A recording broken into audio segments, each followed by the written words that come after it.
I have got something very interesting today and from WeBuyKnifeCollections.com, and that is this Arno Bernard. And this, of course, is the iMamba, probably one of their most popular models.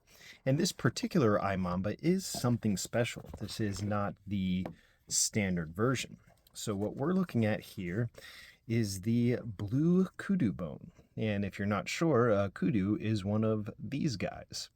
So if you didn't know, Arno of Arno Bernard actually started by just making knife handles. He was in the business of making knife handles and later went on to making entire knives in South Africa, which is still where they are made today. So it is interesting when you see, or it's pretty cool when you see some of these more interesting handle scales and handle materials, and you know they come from a place of real knowledge. These are stabilized in a way that keep them from warping and drying out and changing over time. So they have an in-house kind of special way that they treat their materials because, well, that's how they started. So the iMamba.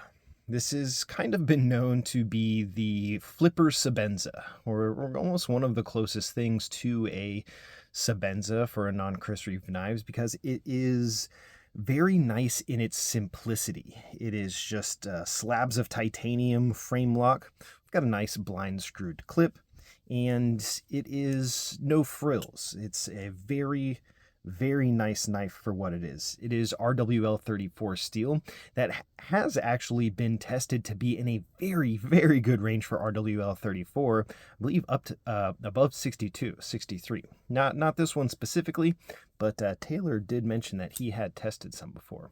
So let's take a closer look at this guy. So again, we have that blue kudu bone inlay on both scales, the lock and face side, and we have this very nice semi-polish, semi-mirror on the RWL 34 steel.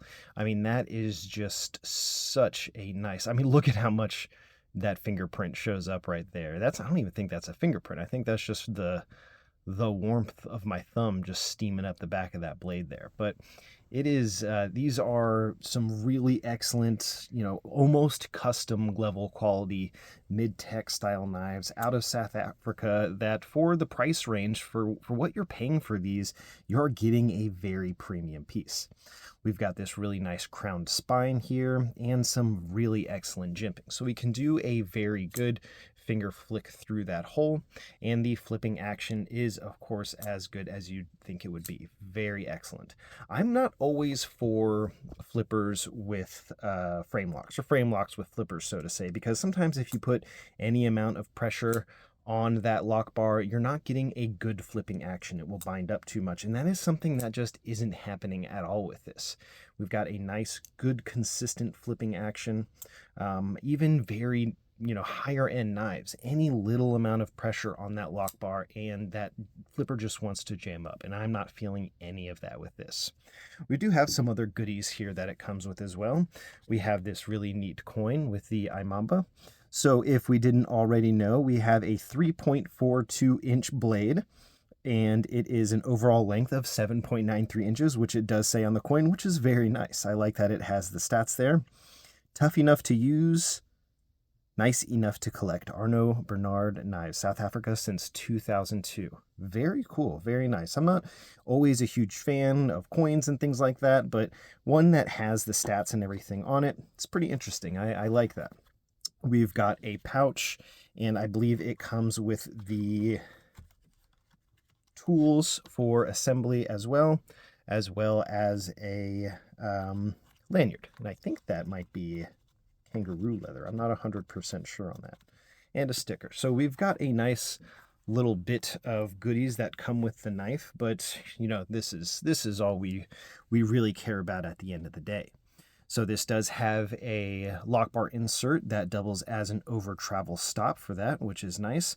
There is no internal milling on this either. It is just, again, very simple and sturdy, similar to the Chris Reeve knives. That's, I think, why they are so easily comparable. Arno Bernard has mentioned that he does draw inspiration from Chris Reeve and their style of knives, which is very apparent. And I think if you ever wanted a more fidgety, so to say, or quicker deploying knife that has the same level of quality and ability to perform as a Chris Reeve, well, this is definitely the way to go, and you're going to be paying around the same amount for it. I think probably this blue kudu bone version might be a little more, but you can still get that same level of quality and performance. And this one does come with, I think they all come with different hanks. I think this one comes with some kudu on it, which is fitting for that inlay there.